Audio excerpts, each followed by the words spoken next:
Bienvenue. Aujourd'hui, si vous voulez bien, le message va être pris dans le livre de Genèse au 11e chapitre. En commençant au verset 1. Et pour se situer dans l'histoire,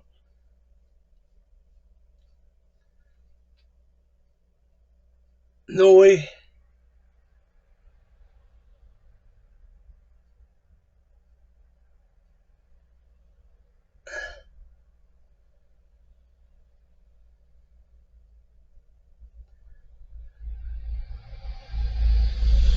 est sorti de l'arche.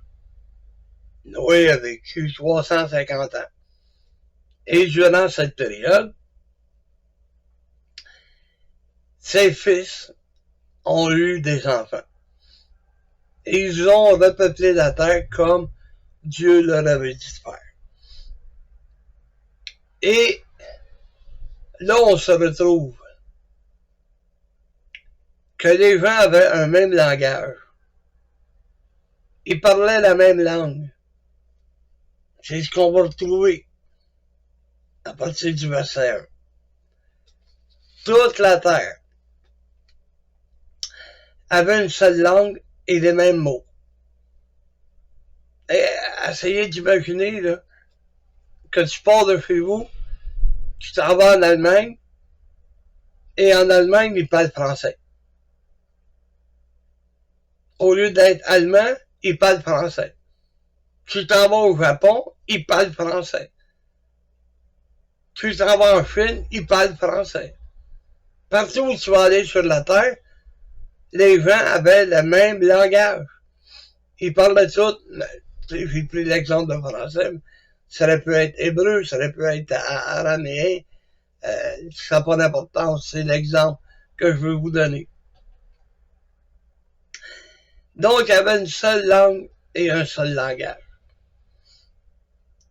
Comme il était parti de l'Orient, ils trouvèrent une plaine au pays de Shinéar, et ils y habitèrent.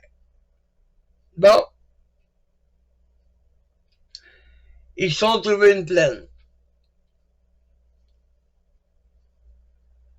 Au lieu d'être une montagne, au lieu d'être des montagnes, c'était une plaine.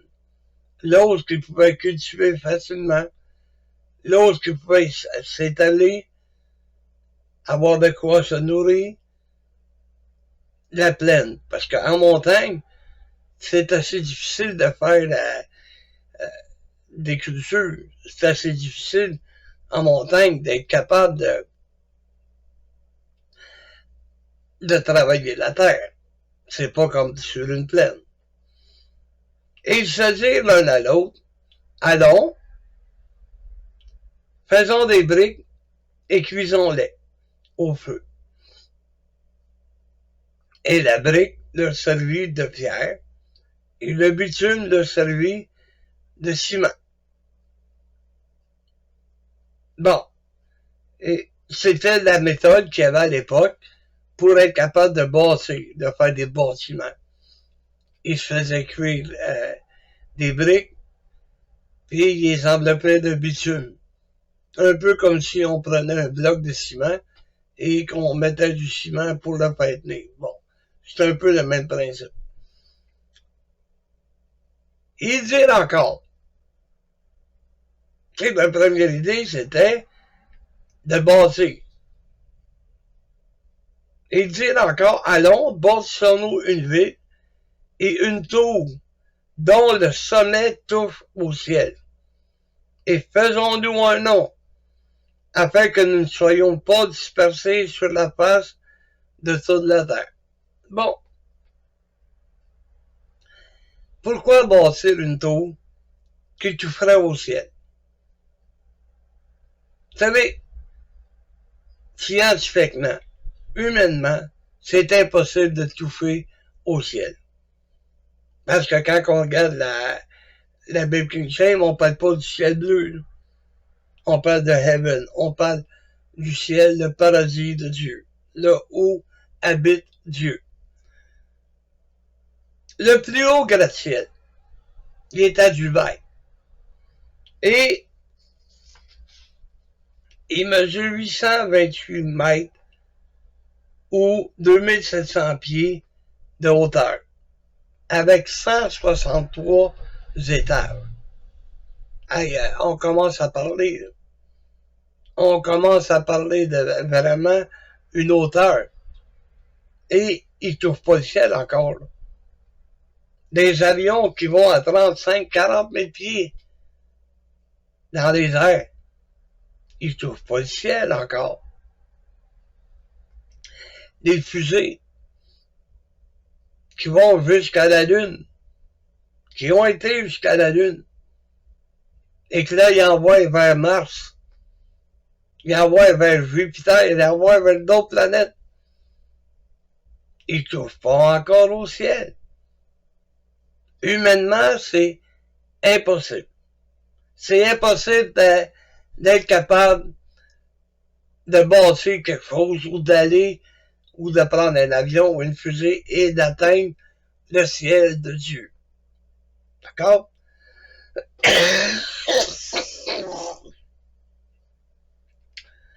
Donc, ils ne voulaient pas être dispersés. De quelle manière ils auraient pu être dispersés?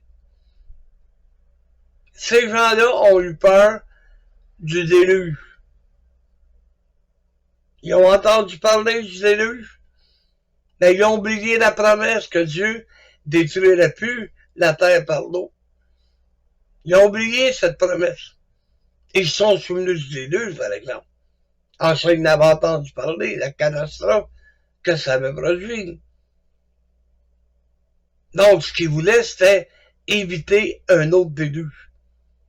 Que s'il y avait un autre déluge, ben, ils monteraient assez haut, ils grimperaient assez haut dans le tour que Dieu ne pourrait pas les atteindre. Ça, c'était leur pensée, leur idée. Mais, ce qu'ils voulaient aussi, faisons-nous un nom.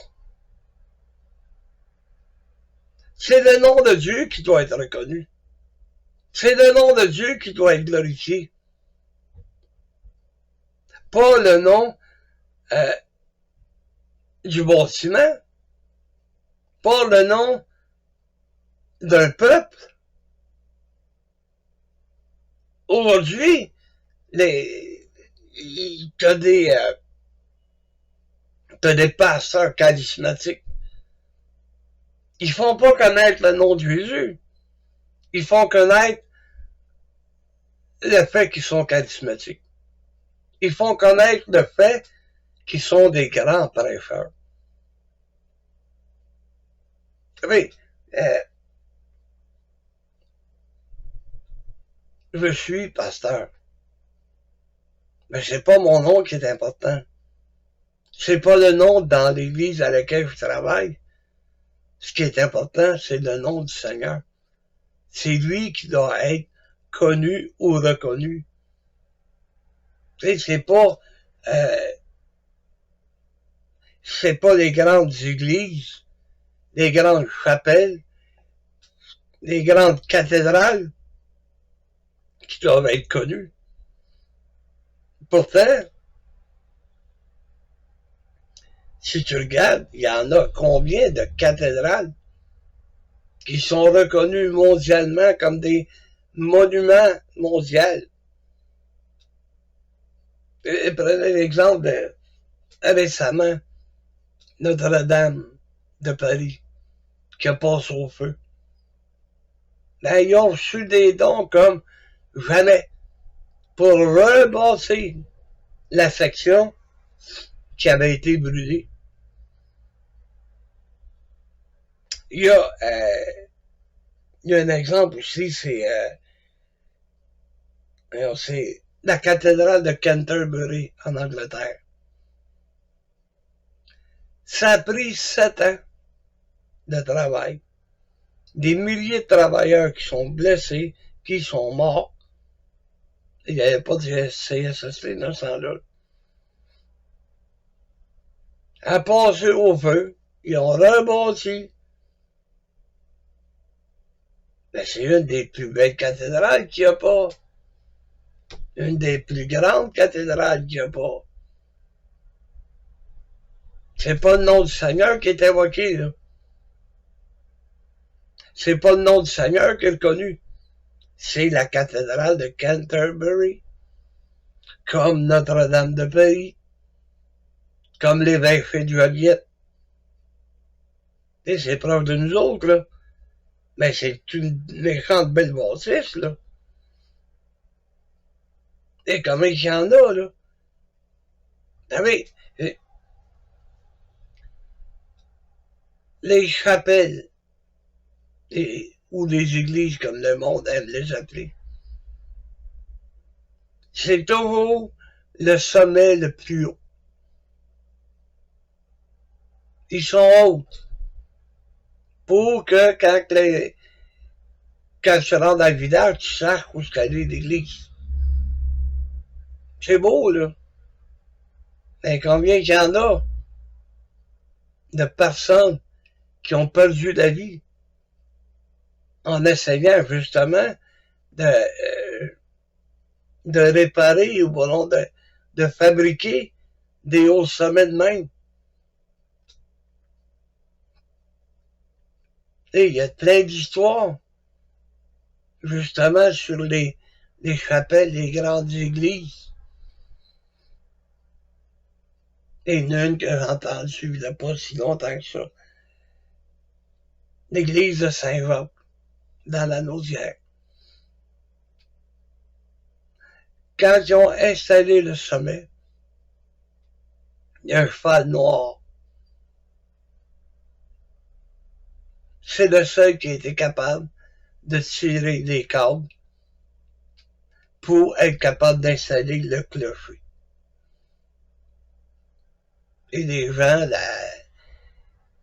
disent que c'est le cheval du diable qui a bâti l'église de Saint-Jacques. Le monde aime ça, là, je fais la graine n'importe quoi. Donc, c'est plus le nom de Dieu qui est reconnu. C'est pas le nom du Seigneur Jésus qui est reconnu. C'est le nom des églises. Le nom des pasteurs. C'est ceux autres qui sont reconnus. Pourtant, il y a un seul nom qui a été donné sous le ciel pour le salut de l'homme.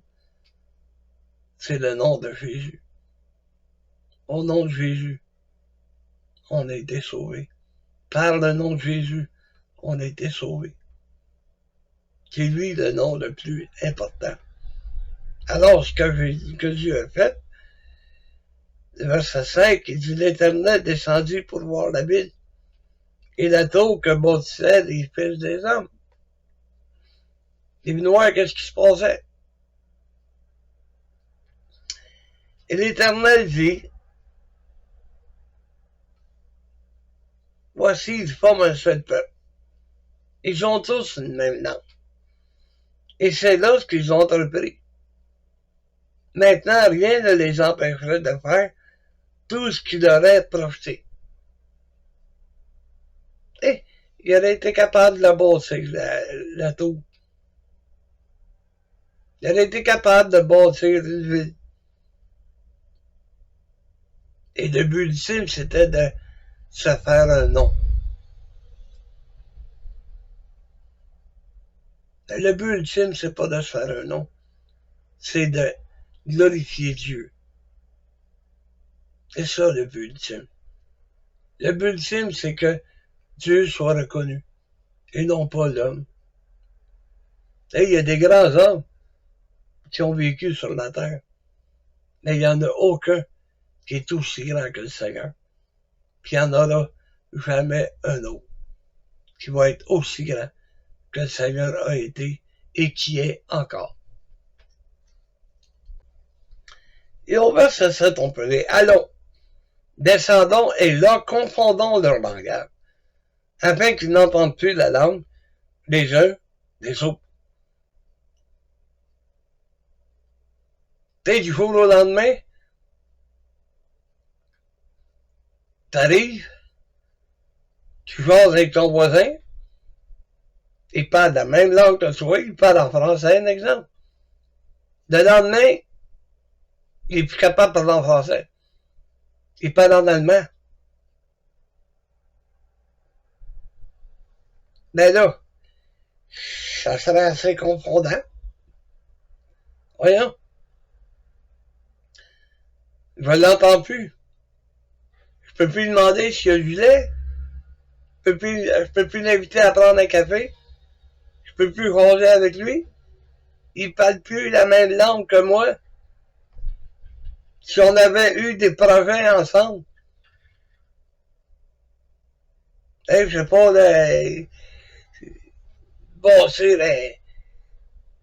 bâtir quelque chose pour les jeunes, pour que les jeunes puissent se réunir, bâtir quelque chose pour un foyer pour les personnes âgées, un exemple.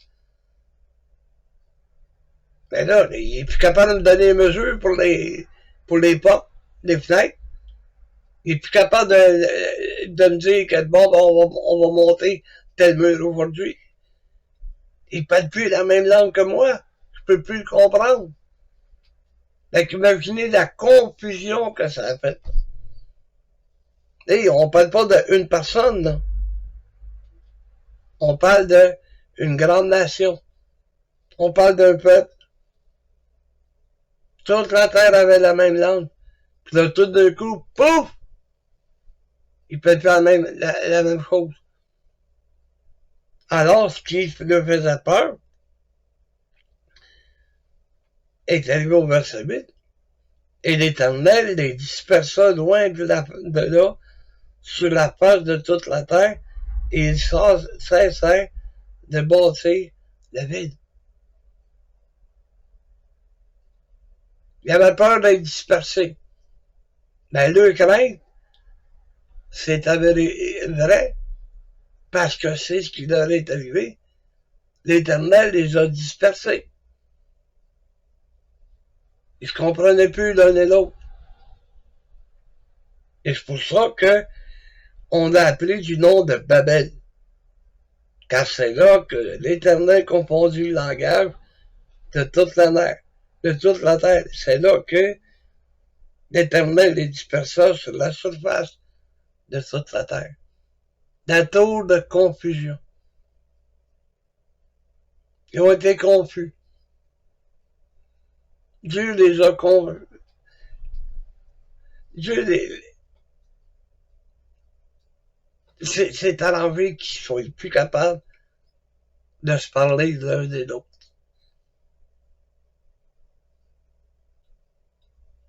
Parce qu'ils ont voulu se faire un nom. Ils ont voulu se bâtir une ville, une tour pour échapper au déluge. C'est là que Dieu est intervenu.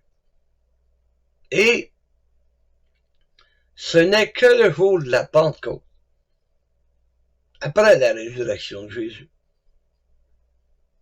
que Dieu va permettre que l'homme, les hommes, parlent à nouveau la même langue. Les apôtres se sont mis à parler en langue le jour de la Pentecôte. Ils se sont adressés à tous les peuples qui étaient là. Et c'était pas des langues inconnues, là. Non, chacun entendait parler dans sa propre langue. Que ce soit les Mèdes, les Perses, peu importe. Ils entendaient parler dans leur propre langue. Parce que Dieu a rétabli le contact avec l'homme. A rétabli le contact pour que les gens parlent le même langage, soit celui de la croix. Celui de la croix qui a été poussé par l'amour. L'amour du Seigneur Jésus. L'amour de Dieu. Aujourd'hui, on peut parler le même langage, soit celui de la croix. Parce que c'est à travers la croix que le nom de Dieu est reconnu aujourd'hui. À travers Jésus, le nom de Dieu est reconnu. peu importe que tu aies une chapelle immense ou que tu aies un petit local, ça n'a aucune importance pour Dieu. 2 ou 3 réunis dans son nom, il va être là. Parce qu'on parle de même langage. Celui de la croix qui annonce de quelle manière tu peux être sauvé. La croix que Jean 3,16, c'est là le langage de la croix. Que Dieu a tant aimé le monde qu'il a donné son Fils unique, afin que quiconque croit ne périsse point, mais qu'il ait la vie éternelle. C'est ça le langage de la croix. L'homme n'est pas censé d'être confus. L'homme ne vit pas dans la confusion. Il peut avoir le même langage. Mais si l'homme décide de garder sa langue à lui, son langage qui est le langage du péché, ben il va être éloigné de Dieu. Il ne se rapprochera pas de Dieu. Tandis que le langage de la croix va nous rapprocher de Dieu.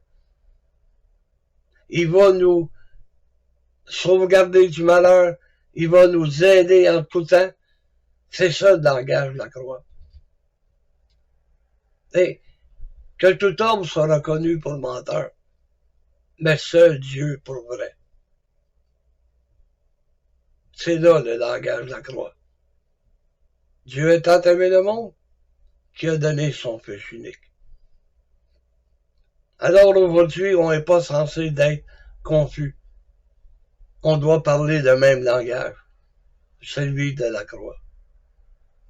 Là où le sang de Jésus a été versé pour que chacun d'entre nous soyons sauvés. M'excuse pour l'avoir vu, mais depuis environ 3 semaines, j'ai de la misère. Comment je pourrais vous dire? Je suis sorti d'une grippe, mais on dirait qu'elle restait poignée des poumons. Mais je sais, avec l'aide de Dieu, m'a passé à travers. Continuez de prier pour moi, j'en ai besoin. Que Dieu nous bénisse. Amen.